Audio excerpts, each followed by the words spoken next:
and if filing a federal lawsuit against them is even going to be, we can even do that because of the qualified immunity. Okay.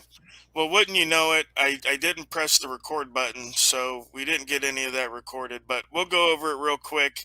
That way we don't keep you too much longer. And we've got the documents. I'll read over the documents so everybody knows what, transpired. But guys, this is Steven. He's the one that did the e-bike video where the truck crashed into him after turning a couple of lanes over. But Steven is on probation. We're probationers in brotherhood. Me and him, we're both on probation. But he is uh, got a story, and he's got the documents. We'll go over the documents and everything. But um, Steven, again, just go real quick right through what happened. Sure, I was put on probation. My lawyer sent me a letter, told me when I needed to check in by a certain date, a certain time, and told me how to do that check in. I did the check in the way I was supposed to do. Because there was a storm, I knew it was going to be a little time. So I waited 30 days. I did not get a response, so I went ahead and I called them up again to check in again. I waited another 28 days and still never heard nothing. So I made a phone call and sent another email. At that time, they went ahead and told me that I was violated. I tried to send numerous emails for the next 20 days, sending them complete phone records, screenshots of all the emails, everything I did of the initial check-in, the whole 9 yards. They continued to insist that I was not that I was going to be violated because I didn't do what I was supposed to do. I went ahead and had to pay money to a lawyer to go ahead and get that squashed. The lawyer told me that the prosecutor says that this has happened to other people before. The judge found me not to be in violation of my probation. But because of all that, I went to the grievance board. The grievance board took about 20, 30 days. They went to figure out exactly what was going on. They were very attentive. They did their job very well. And they sent me a letter apologizing to me, let me know that the chief judge and everybody agrees with all the findings and that you're going to go over it yourself. But the findings was that the supervisor was 100% aware that I was not in violation, but she still continued with the violation anyways. And they don't know why she did that. I don't understand why they couldn't get that information from her, but in the grievance report says they don't know why that the supervisor still did this. So now I'm Yeah, stuck.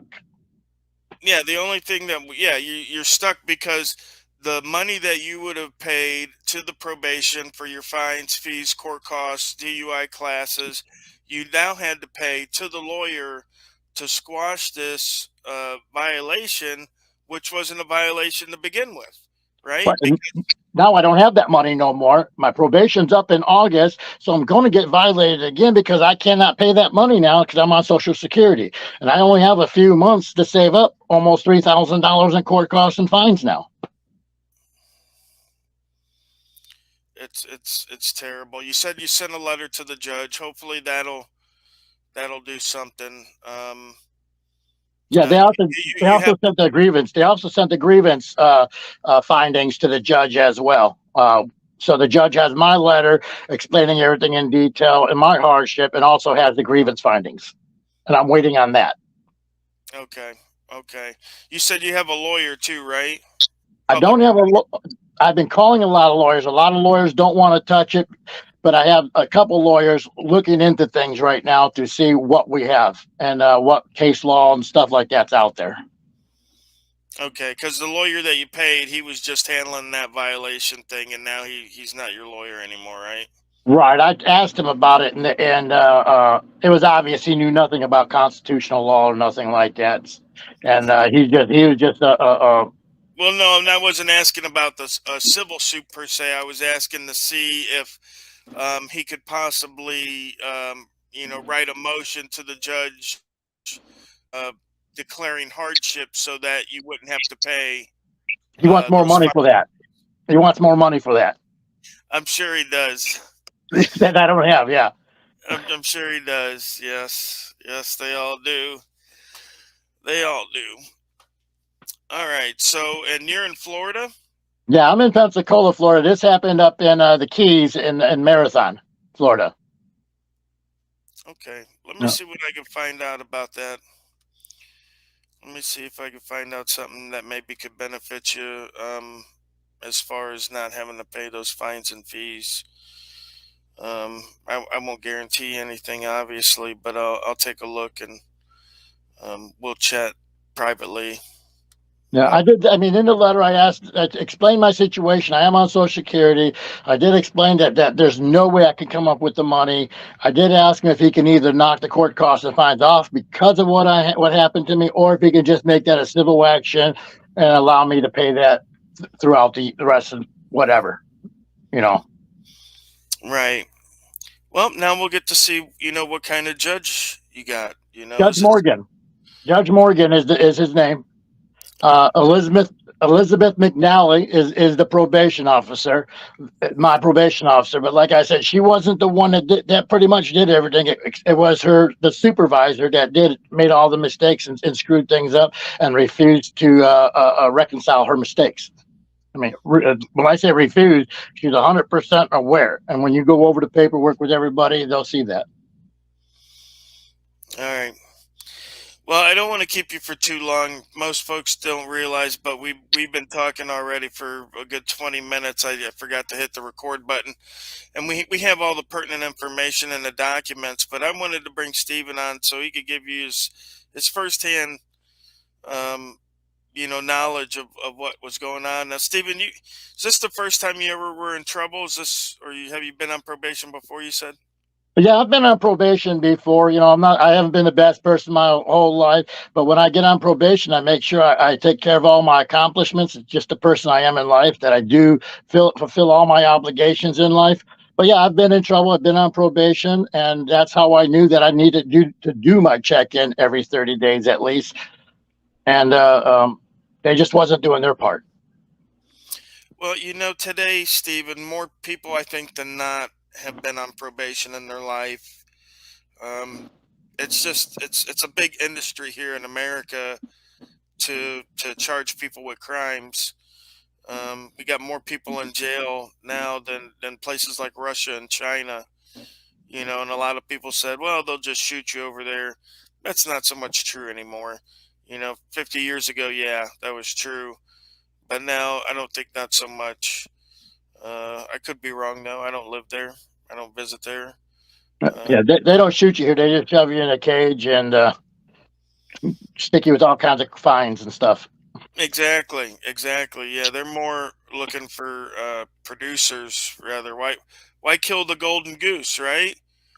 Yeah, that's it. I get They get paid for every person that's sitting in them jails. So absolutely, absolutely. And then if they let you out because the jails are full, we'll just put you on house arrest or probation, and you'll pay us anyway at your own house. For the privilege of being at your own house, you're going to pay us. exactly. And So God forbid you walk 2 foot past where you're allowed to go. You're going right back to jail again. exactly, yeah. If you take out the garbage and it's out back and it's too far, you'll get a visit. Yep. Yep. Well, I really appreciate you taking the time and listening to my story. I appreciate you going over my paperwork. Like I told you before, a lot of things when I was going through this, I wouldn't have knew how to do, but I learned a lot from you and the other auditors and other people out there. And I appreciate all you guys teaching me.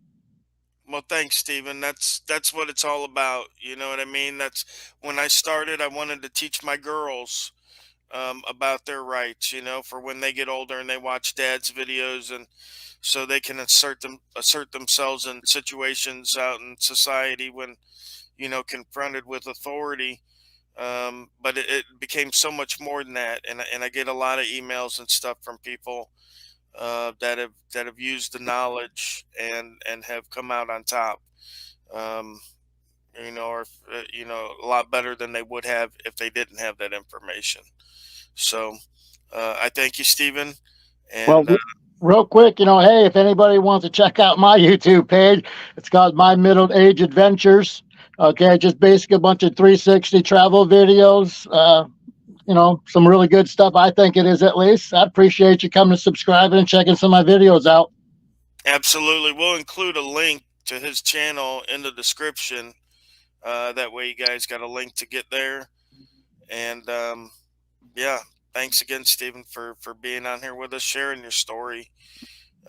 Because only through knowledge, only through awareness can people realize that there's an issue, right? And so Yeah, when enough people speak up, it's just like it's like the marketing strategy of McDonald's. Over a billion served, right? yeah, yeah, People that never had McDonald's said, "Damn, over a billion served, it's got to be good, right?" yeah. It brings that awareness, and that's what we're trying to do, bring that awareness that, hey, there's something wrong here, and it's systematic. It's not one bad apple or this bad guy. It's all throughout the system. Police, courts, judges, politicians, probation officers.